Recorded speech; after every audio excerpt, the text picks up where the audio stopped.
tous ceux qui, tous ceux qui regardent sur le live et puis sur la vidéo aussi. Alors ce matin, on va parler de chercher la face de Dieu. Ce matin, on a chanté « Relâche ta gloire ». Et quand on prie, qu'on adore et qu'on loue, le ciel est là. Le ciel, les écluses des cieux sont ouvertes. Et quand la parole de Dieu est prêchée et annoncée, les anges plongent leur regard. C'est marqué dans 1 Pierre, je crois. 1 Pierre, verset 1, 12. Donc nous sommes conscients que nous ne sommes pas seuls. Qu'ici, il y a l'atmosphère du ciel. Et on va prier, Seigneur. Nous sommes là ce matin pour écouter ta parole.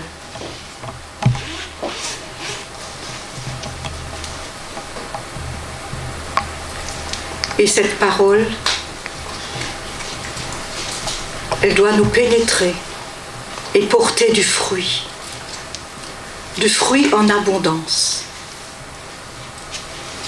Si nous sommes là, Seigneur, ce matin, ce n'est pas pour nous donner bonne conscience, mais si nous sommes venus ce matin, c'est parce que nous t'aimons et nous voulons écouter ta voix. Parle, Seigneur, ton serviteur écoute. Alors, tout être humain est naturellement curieux. Il est toujours à la recherche de quelque chose, attiré par quelque chose. Les astronomes, par exemple, cherchent et scrutent le ciel pour trouver des nouvelles planètes, des étoiles. Vous vous souvenez des mages d'Orient qui ont vu dans les étoiles que le Sauveur allait naître et ils sont venus à Bethléem pour adorer Jésus. Il y a aussi des scientifiques qui cherchent des médicaments pour des nouveaux traitements ou des nouvelles techniques pour opérer. On sait qu'on peut opérer avec des robots. J'ai aussi vu il n'y a pas longtemps qu'ils ont essayé de greffer un cœur de porc sur un être humain. Il y a toutes ces choses, les gens sont toujours à la recherche. Il y a d'autres, des archéologues qui fouillent, qui cherchent comment nos aïeuls ont vécu, comment ils se sont défendus, comment ce qu'ils se sont mis comme en nourriture aussi. Mais ce qui nous intéresse ce matin, c'est comment nous pouvons chercher la face de Dieu, être à la recherche de Dieu, de cet être suprême. Mais devant Dieu, on est nu. Devant sa face, on ne peut rien cacher. Tu as beau avoir un masque, Dieu te voit tel que tu es. Alors enlève le masque des vernis, des traditions religieuses. Enlève d'autres masques de maquillage que tu mets. Peut-être qu'à l'église, tu te comportes autrement qu'à la maison. Ça existe, ça. Des gens comme ça. Devant, on croit qu'ils sont... Et quand ils sont à la maison, ils sont tout autrement. Hein. Ça, c'est des masques. Mais Dieu nous voit tel qu'on est. Hein. Dans le jardin d'Éden, Adam et Ève, ils étaient nus. Et au moment où ils ont péché, ils se sont rendus compte qu'ils étaient nus. Alors ils se sont habillés avec des vêtements, des feuilles de figuier. Et quand Dieu les appelait, quand Dieu les a appelés, ils se cachèrent et ils eurent peur de la face de Dieu. Alors cette peur, c'était déjà qu'ils étaient imprégnés du péché, vous voyez. Et il ne suffit pas de chercher la face de Dieu quand tout va mal, car ce n'est pas une roue de secours. Quoique, Sans la roue de secours, on ne peut pas continuer la route. Hein. Ça, c'est sûr. Ouais. Si tu n'as pas de roue de secours, tu es dans la panade. Quoiqu'il utilisera cette circonstance pour t'attirer à lui. Ma sœur, elle est partie en vacances il y a quelques années, et elle m'a dit, dans l'avion, il y avait des trous d'air. Et vraiment, ils ont été secoués, mais secoués. Elle m'a dit, on s'est tenus ensemble. Et il y a un monsieur qui, de derrière, dans l'avion, il commence à chanter « Plus près de toi, mon Dieu, plus près de toi ». Alors, je lui ai dit, mais est-ce qu'il faut que le Seigneur nous secoue pour que vous vous souveniez qu'il existe?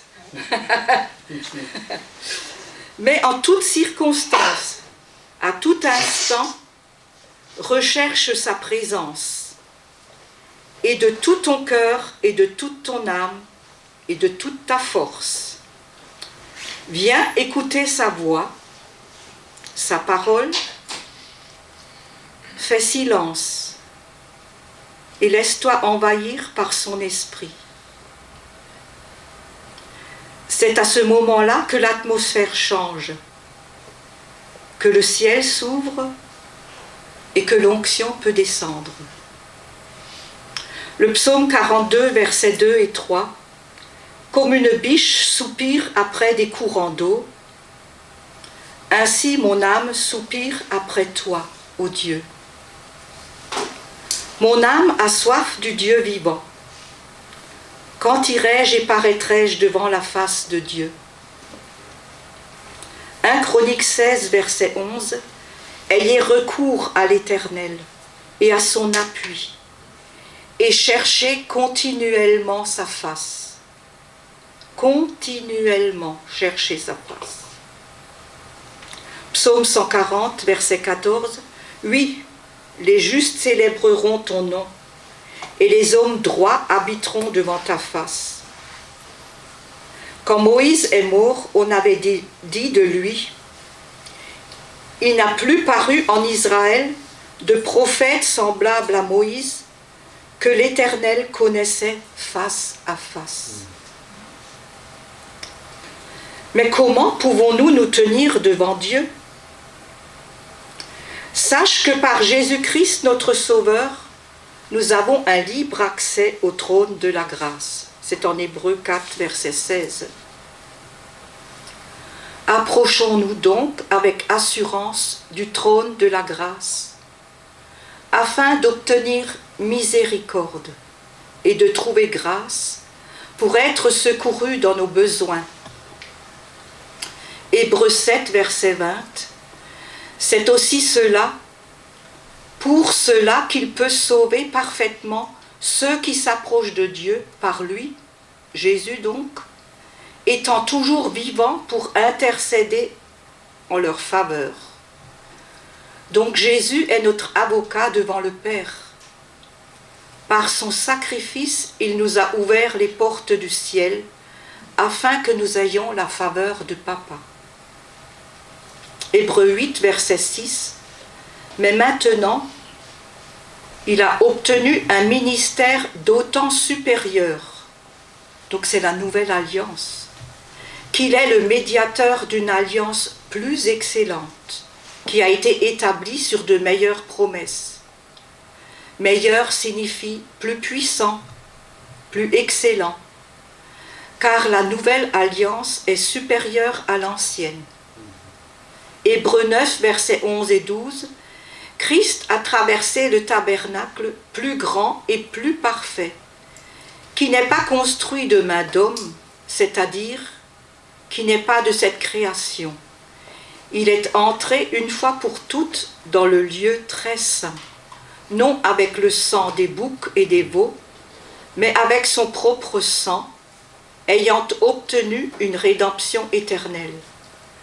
Donc ce n'est pas par le tabernacle mosaïque, donc de Moïse, de cette terre que Christ est passé, mais il a traversé les cieux pour rentrer et pénétrer dans la gloire de Dieu. Christ a vaincu la mort et il est ressuscité, il est assis à la droite du Père. Sachons passer du temps dans la présence de Dieu en répandant notre amour, notre adoration, notre louange devant le roi des rois. Chaque fois que montent devant son trône nos louanges et nos prières, nos adorations, quelque chose comme une brise parfumée nous est renvoyé. C'est l'onction divine. Dans l'Apocalypse 8, verset 3, un ange vint se tint sur l'autel, ayant un encensoir d'or. On lui donna beaucoup de parfums, afin qu'il les offrît avec les prières de tous les saints sur l'autel d'or qui était devant le trône. La fumée des parfums monta avec les prières des saints de la main de l'ange devant Dieu. Cette fumée, c'est l'image de nos prières qui montent vers Dieu en odeur agréable. Alors on va un peu parler de la prière.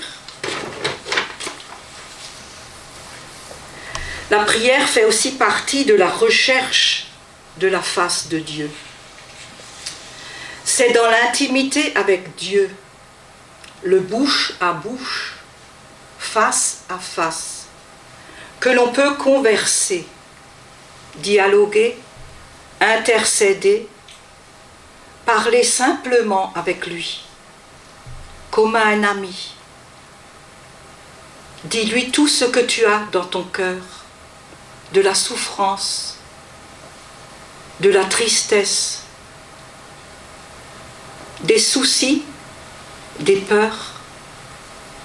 Tu as peut-être besoin de conseils, mais à un moment donné, il faut que tu le laisses te répondre. C'est très important de faire silence pour écouter sa voix. Matthieu 6, verset 6, « Mais quand tu pries, entre dans ta chambre, ferme ta porte et prie ton Père qui est là dans le lieu secret. » Le lieu secret, c'est ton cœur. Et ton Père qui est là dans le secret te le rendra. Je vais vous raconter une histoire, vous l'avez peut-être déjà entendue, mais pour ceux qui ne l'ont pas encore entendue, c'est un monsieur qui, tous les matins, il avait une liste de prières avec des noms, des intentions. Alors, il commençait à débiter. Voilà, on prie pour ça, et toi, devant le Seigneur. Et un beau jour, il dit, « Seigneur, ce matin, je suis là uniquement pour toi. Je laisse cette liste de côté. Je veux uniquement t'écouter, toi. » Et il a vu l'image du Père. C'était qu'une image, parce que personne n'a vu Dieu. Ses larmes coulaient. Parce que papa était tellement touché. Pas uniquement demander, mais écoutez aussi ce que papa a à vous dire. Intercéder, c'est se tenir sur la brèche, sur la muraille, être vigilant, crier à Dieu pour repousser l'ennemi avec les armes du chrétien. L'épée de l'esprit, qui est la parole de Dieu, le bouclier de la foi, pour arrêter les traits enflammés du malin, le casque du salut, etc. Mais nous devons être revêtus de cette armure, revêtus de Christ lui-même, pour tenir dans la bataille. Intercéder, c'est plaider. Se tenir entre Dieu et les hommes, plaider en faveur d'une personne, d'un malade, en faveur du pays, des gouvernants, afin qu'il y ait des retournements, des changements de situation difficiles.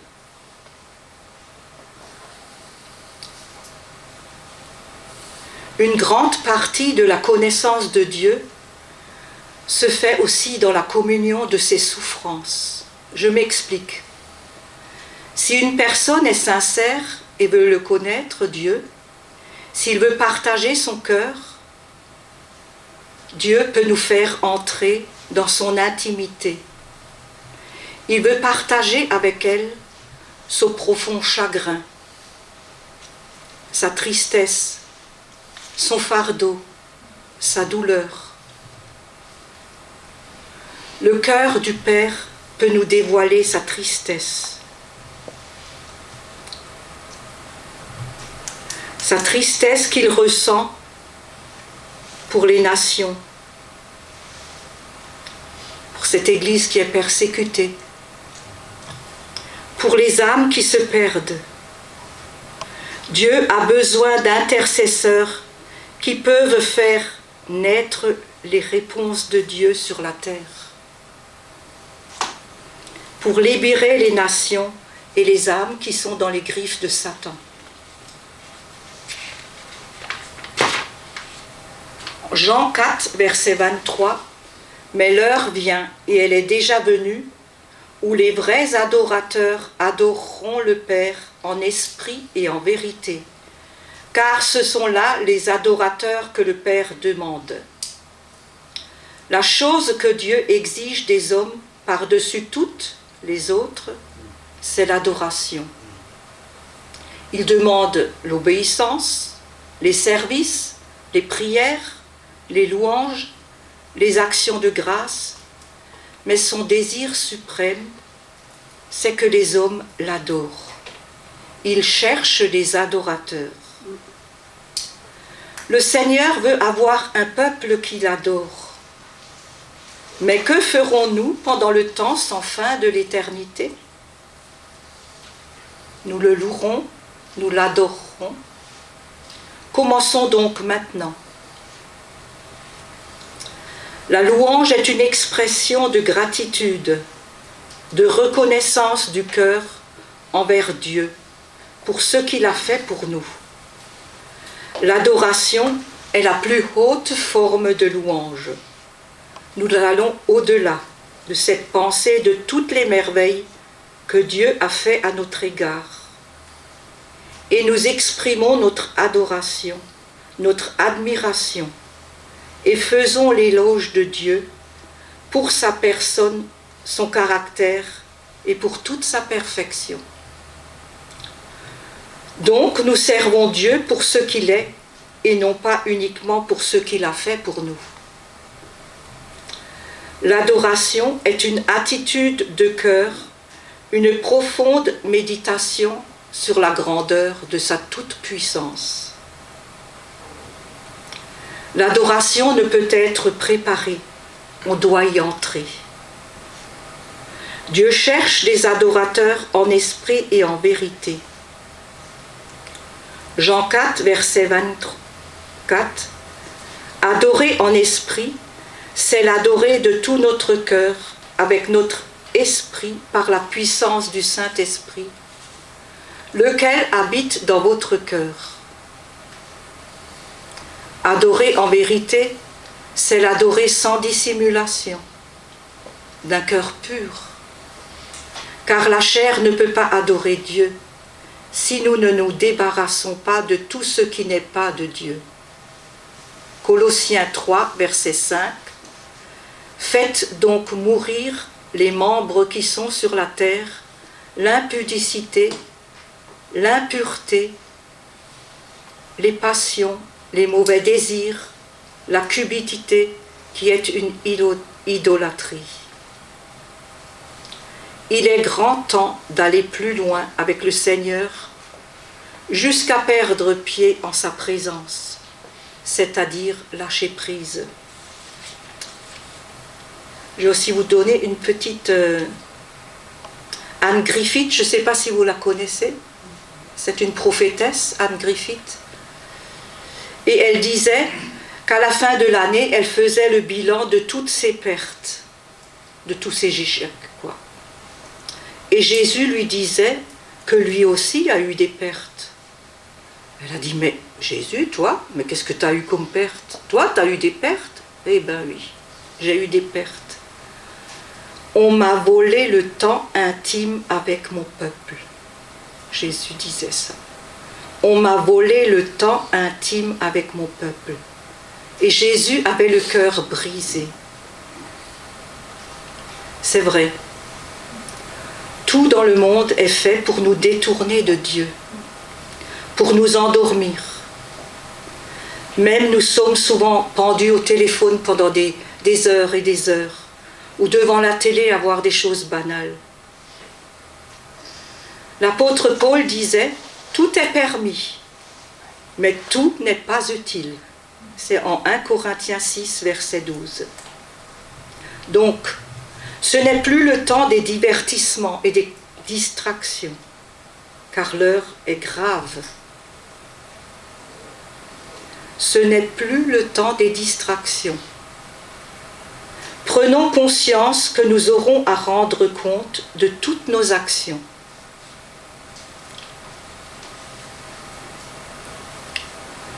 Donc,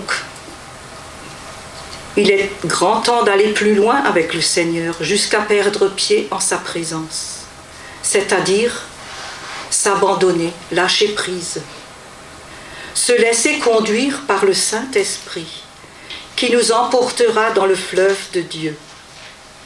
Ézéchiel 47, versets 3, 4, 5. C'est le torrent qui sort du temple, l'eau jusqu'aux chevilles, puis les reins, est complètement immergé dans sa puissance et sa grâce. Mais sommes-nous prêts à lui laisser le contrôle afin qu'il puisse régner en nous et faire sa volonté à travers nous, pas notre volonté? Souvent on croit que c'est la volonté de Dieu alors que ce n'est pas du tout sa volonté. On ne doit pas faire pour Dieu, mais laisser Dieu agir en nous. Voulez-vous voir la manifestation du ciel sur la terre? Avez-vous réellement faim et soif de la présence de Dieu? Car Dieu désire toujours se manifester. Quelqu'un disait très justement, dans la prière, nous sommes occupés de nos besoins.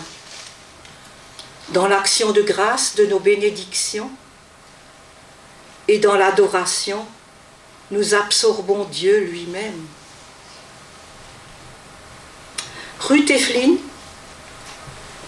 c'est une dame qui faisait partie du mouvement de la gloire, disait « Louer jusqu'à la venue de l'adoration et adorer jusqu'à la descente de la gloire. » Quand on adore, durer dans l'adoration, parce que la gloire descend, la nuée nous enveloppe, la présence de Dieu est là. Goûtez et voyez comme est bon le Seigneur.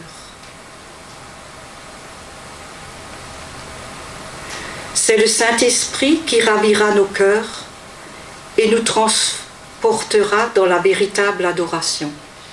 Quand j'étais jeune dans la foi, je me cassais la tête, je me dis mais comment je vais pouvoir aller au trône de Dieu? Je me cassais la tête. Et puis un jour, le Seigneur m'a montré une image. J'étais devenue une toute petite fille, j'avais 6 ans. J'étais toute petite. Et un grand oiseau blanc qui est venu. Et je suis montée sur son dos, je me suis agrippée à lui. C'était le Saint-Esprit. Et il m'a emmenée là-haut, tout là-haut, au trône de la gloire. C'est une image. C'est peut-être enfantin, mais le Seigneur parle beaucoup par des images et des paraboles. Et il faut avoir un cœur d'enfant. Pas avoir de barrières et d'essayer de compliquer les choses. Le Seigneur aime les cœurs simples, les cœurs d'enfants. 2 Corinthiens 3, verset 18. Nous tous qui, le visage découvert, contemplons comme dans un miroir la gloire du Seigneur, nous sommes transformés en la même image de gloire en gloire, comme par le Seigneur l'Esprit. L'adorateur est transformé à l'image de Dieu, de gloire en gloire. Quand Moïse descendit de la montagne du Sinaï, son visage était si lumineux qu'il était obligé de mettre un voile, tellement il rayonnait. Ça c'est en Exode 34, versets 33 et 35. En entretenant ce face-à-face, nous allons refléter sa gloire. Pendant un temps prolongé d'adoration, le Seigneur nous garde près de lui comme la glaise tendue et pressé dans un moule. Il nous rend conformes à son image. Et quand vous adorez, ne vous comparez pas aux autres, parce que votre adoration vous est personnelle et elle réjouit le cœur du Père. Elle touche son cœur. Dans l'Ancien Testament, Dieu prenait plaisir aux offrandes en envoyant le feu. De même, lorsque nous offrons à Dieu notre corps en entier, il envoie le feu du Saint-Esprit pour nous consumer afin de lui appartenir entièrement. Romains 12, verset 11. Je vous exhorte donc, frères, par les compassions de Dieu, à offrir vos corps comme un sacrifice vivant, saint et agréable à Dieu, ce qui sera de votre part un culte raisonnable. La louange et l'action de grâce sont un cri de reconnaissance. Psaume 92, verset 23. Il est beau de louer l'Éternel et de célébrer ton nom, ô Dieu très haut, d'annoncer le matin ta bonté et ta fidélité pendant les nuits. Nous ne pouvons pas apporter à Dieu des offrandes de grande valeur, mais nous pouvons lui offrir nos louanges sincères et vraies, qui viennent du cœur, ce qui lui est agréable plus que toute autre chose. Il y a un aspect de l'adoration que j'aimerais aussi relever, c'est la contemplation. Psaume 27, verset 4. Je demande à l'Éternel une chose que je recherche ardemment. Habiter toute ma vie dans la maison de l'Éternel pour contempler la magnificence de l'Éternel et admirer son temple. Être vraiment dans l'admiration devant la gloire de Dieu. Vous vous souvenez, dans le ciel, il y eut un moment de silence. Tout s'est arrêté pour contempler la gloire de Dieu. Contempler la gloire de Dieu. Faire silence. Il n'y a pas de joie plus élevée, plus profonde, plus pure que celle qui jaillit de la contemplation de Dieu durant l'adoration. En contemplant Dieu, l'âme est tellement absorbée qu'elle ne pense qu'à lui. Elle est exclusivement occupée par lui et ne trouve satisfaction qu'en lui.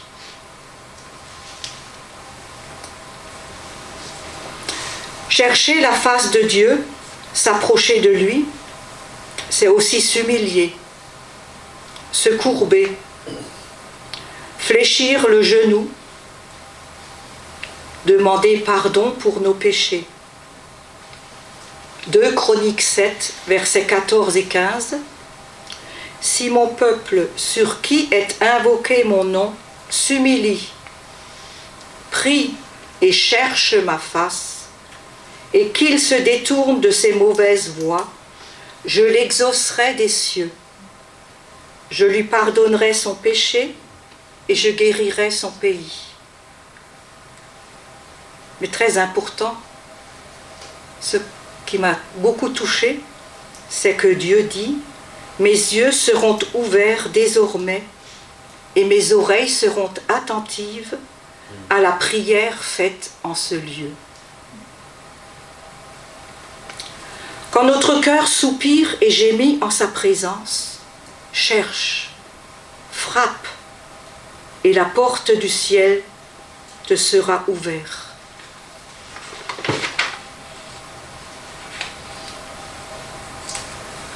Quand il y a du désir, de la passion pour le connaître, notre Papa du ciel se manifeste et ne résiste pas à un cœur qui le cherche en vérité.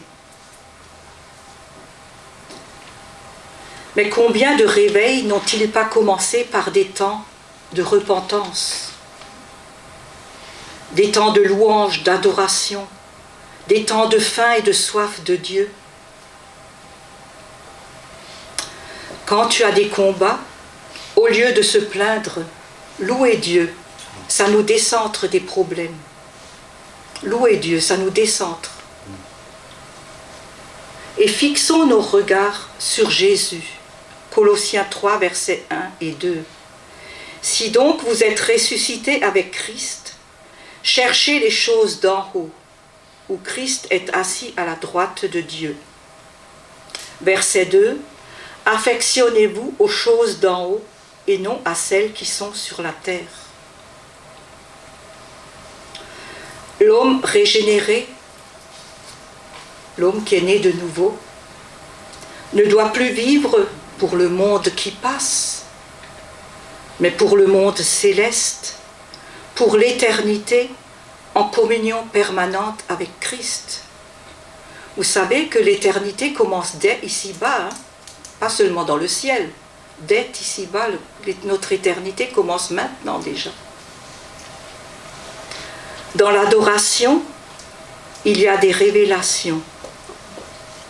Le cœur du Père est ouvert comme un livre d'or où l'on peut plonger notre regard. C'est ainsi que notre âme peut être remplie de force, de puissance.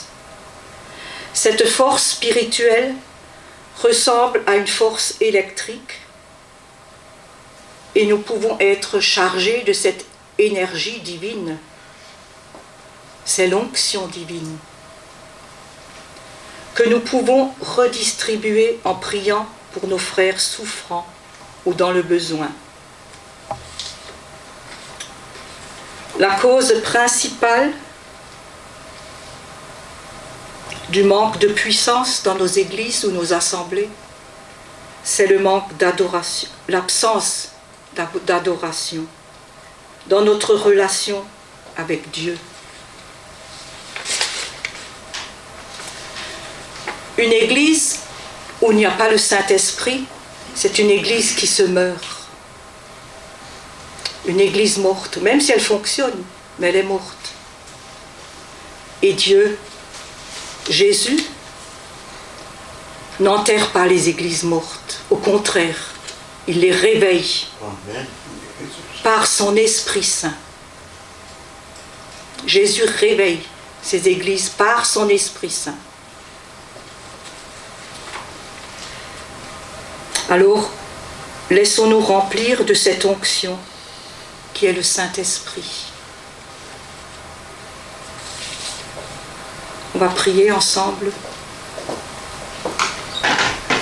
C'est le psaume 9, verset 11. « Ceux qui connaissent ton nom se confient en toi, car tu n'abandonnes pas ceux qui te cherchent.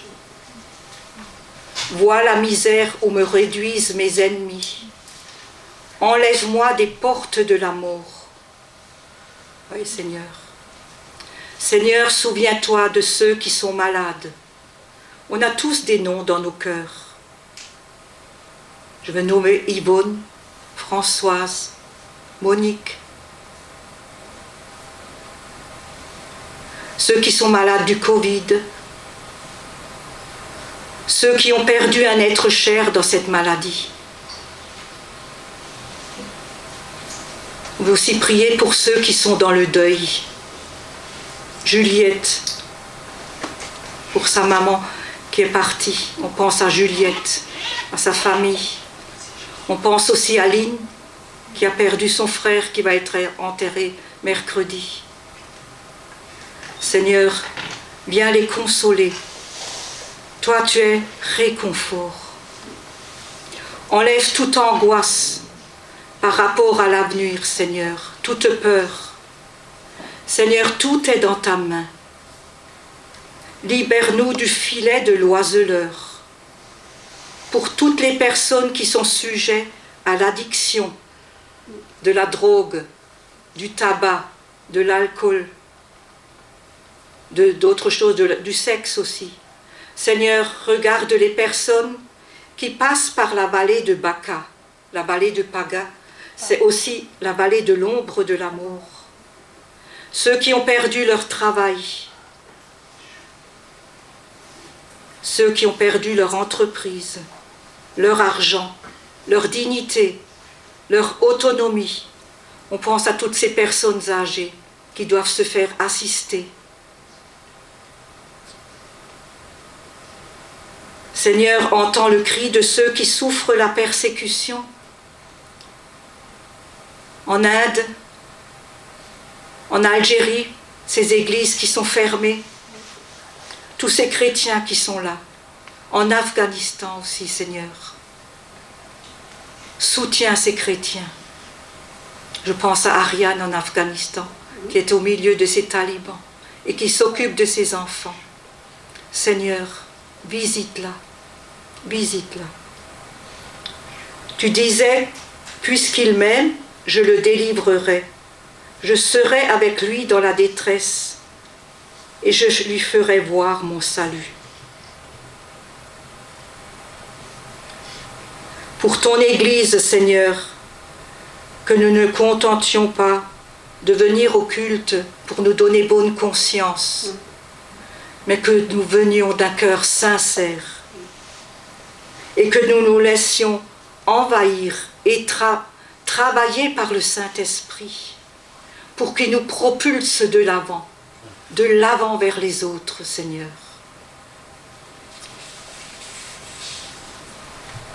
Déverse, Père, l'onction du Saint-Esprit sur chacun d'entre nous, Seigneur.